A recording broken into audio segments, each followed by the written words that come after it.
नमस्ते दोस्तों, मैं रोहन छत्तीसगढ़ का रहने वाला हूँ। आज मैं आपको अपने दिल के टूटे और कभी न जुड़ पाने की वह दास्तां सुना रहा हूँ। यह आज से 5 साल पहले की बात है, जब मैं 12वीं में था और पार्ट टाइम जॉब करता था। मेरे ऑफिस के ठीक सामने एक आंटी का पेइंग गेस्ट था, जहाँ पर 4-5 लड़कियाँ रहती थीं। वहाँ की सभी लड़कियाँ मुझे भैया कहकर बुलाती थीं। एक दिन उस घर में एक लड़की आई जिसका नाम नेहा था। मैं पास के ही जिले की रहने वाली थी और वहाँ PSCC कोचिंग करने आई थी। जिस दिन मैंने उसे पहली बार देखा तो बस मेरे दिल में आवाज आई कि यार, इस लड़की से प्यार हुआ तो शादी इसी से करूँगा, चाहे जो हो जाए। धीरे धीरे मेरी फ्रेंड बन गई और मुझसे बात करने लगी।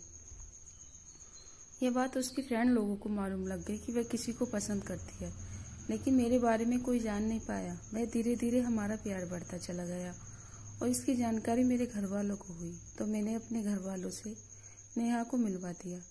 मेरे घर वाले शादी के लिए राजी हो गए। इस बीच स्टेट गवर्नमेंट का जॉब आया और हम दोनों मिलकर तैयारी करने लगे, लेकिन वह कहती थी उसे पढ़ाई करने का मन नहीं कर रहा है।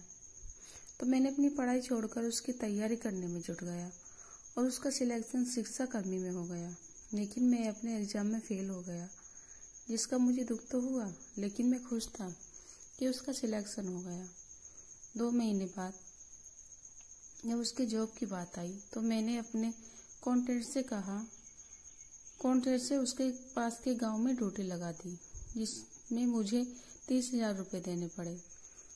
उसके जॉब करते ही हमारे रिलेशन में कमजोरी आने लगी। जिस स्कूल में पढ़ती थी वह हमारे शहर से मुश्किल से 20 किमी की दूरी पर था, जिसके लिए वह रोज बस से सफ़र करती थी। इसके लिए मैंने बस ट्रेवल वाले से मासिक किराया फिक्स कराया था। बस के हर लोग मुझे जानते थे, इसलिए मैं टेंशन फ्री था। क्योंकि मैं फ्रेश रिपोर्टर का जॉब करता था तो सब मुझे जानते थे। कुछ दिन जॉब करने के बाद वह मुझसे बोली कि मैं रोज रोज बस में सफ़र नहीं कर सकती और मैंने स्कूल के पास एक घर रेंट पर देखा है, मैं वहाँ रहने जा रही हूँ। तो मैंने उससे कहा कि यह बात मुझे पहले क्यों नहीं बताई। तो उसने कहा कि नहीं बताई, अब बता रही हूँ ना, और वह वहाँ रहने चली गई। तभी नेहा के घर वालों ने हमारी शादी के लिए मना कर दिया। उन्होंने कहा कि वे अपनी बेटी की शादी किसी और से करेंगे। ये सुनकर मेरा दिल टूट गया। मैंने नेहा से बात की, लेकिन वह अपने घर वालों के खिलाफ नहीं जा सकी। आज भी मैं उसे याद करता हूँ और सोचता हूँ कि काश हमारी शादी हो पाती, लेकिन जिंदगी में कुछ चीजें हमारे हाथ में नहीं होती। वहाँ जाने के बाद तो नेहा मुझे कॉल नहीं करती थी। अगर वह करती भी तो 1-2 दिन के बाद करती थी, और जब वह कभी मैं कॉल करके पूछता तो वह बहाना बना देती कि कोई आ रहा है या मकान मालिक है, कुछ भी कह देती। इसी बीच मेरे चाचा जी की शादी हुई तो उन्होंने बुलाया गया। मेरे रिलेशन वालों ने सभी कहा कि वह राज भी अच्छी जगह सेंटल हो गया है और यह भी जॉब करती है, तो अब दोनों की शादी करा दो। शादी का नाम सुनते ही नेहा ने कहा कि मैं अभी शादी नहीं करना चाहती। तो मैंने कहा ठीक है, अगले साल कर लेंगे। कुछ दिन बाद नेहा ने मुझे फ़ोन किया और कहा कि मैं घर जा रही हूँ, कुछ ज़रूरी बात करनी है, और फ़ोन काट दिया और मेरा फ़ोन रिसीव नहीं किया। जब वह घर आई तो मुझे मेरे रूम में बुलाकर कहा कि आज के बाद मैं तुम्हें कॉल न करूँ और भूल जाओ। तो मैंने कारण पूछा तो वह नहीं बताई और चली गई। उस दिन और उस रात में बहुत रोया। इसी बीच में हर रोज उससे फ़ोन करता और वह मेरा फ़ोन नहीं उठाती थी। एक दिन मेरे दोस्त ने बताया कि नेहा किसी लड़के के साथ मूवी देखने आई है। तो मैं वहाँ पहुँचा और उससे कारण जानना चाहा, तो उस लड़के ने मना कर दिया बताने के लिए। तो मैंने और मेरे दोस्त ने उस लड़के को वहीं पर पिटाई कर दी और थाने ले जाकर अंदर कर दिया। और नेहा से पूछा तो उसने फिर भी कुछ नहीं बताया और मुझे परिवार की कसम देकर उसे थाने से छुड़ाने को कहा। और मेरे परिवार में बता दिया तो मजबूरी में मुझे उसे छुड़ाना पड़ा। लेकिन उस लड़के को चेतावनी दी कि आज के बाद अगर मुझे नेहा के पास दिखा तो उससे बुरा हाल करूंगा। इधर एक दिन मैंने अपने दोस्त के सेल से नेहा को कॉल किया और उसे मिलने को बुला लिया। जब वह मिलने के लिए आई तो मैंने कहा कि अगर तुम उस लड़के को पसंद करती हो तो मुझे बता दिया होता, मैं कुछ नहीं कहता।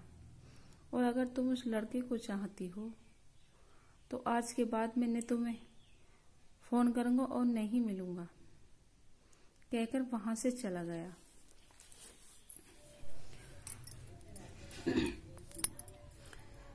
कुछ दिनों में मुझे अपने ऑफिस से एक न्यूज के लिए कलेक्टर साहब के साथ उसके स्कूल गया तो वह मुझे देखकर डर गई।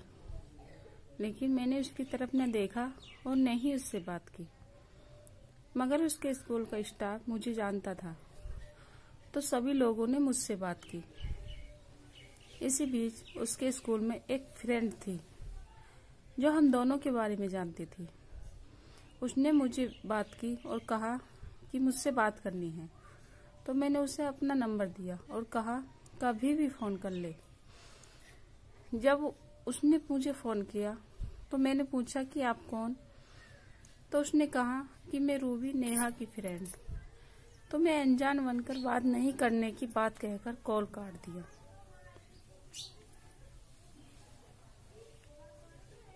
तो उसने कहा कि नेहा अपनी गलती और अफसोस कर रही है और वह आपसे मिलना चाहती है।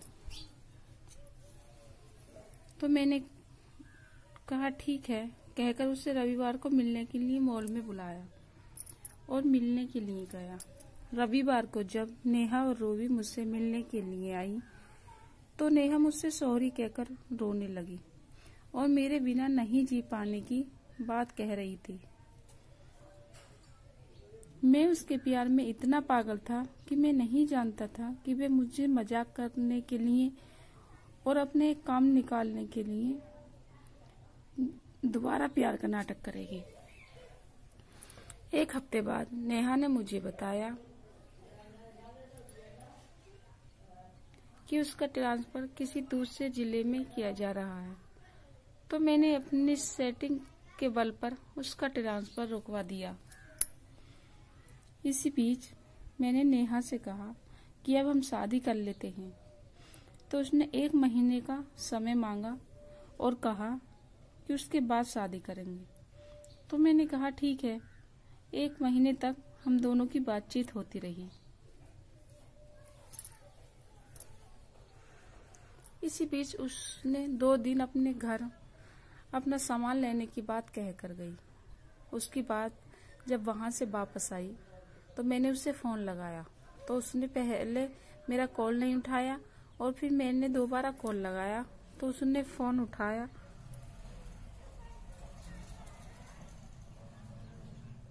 और बात की। इसी बीच मैंने उसे 1 महीने की बात जैसे याद दिलाई तो उसने कहा कि उसके घर वाले उसकी सगाई कर रहे हैं और वह शादी नहीं करने की बात कहकर फोन काट दिया। मुझे भूल जाने की बात कही और दोबारा कभी फोन नहीं उठाया।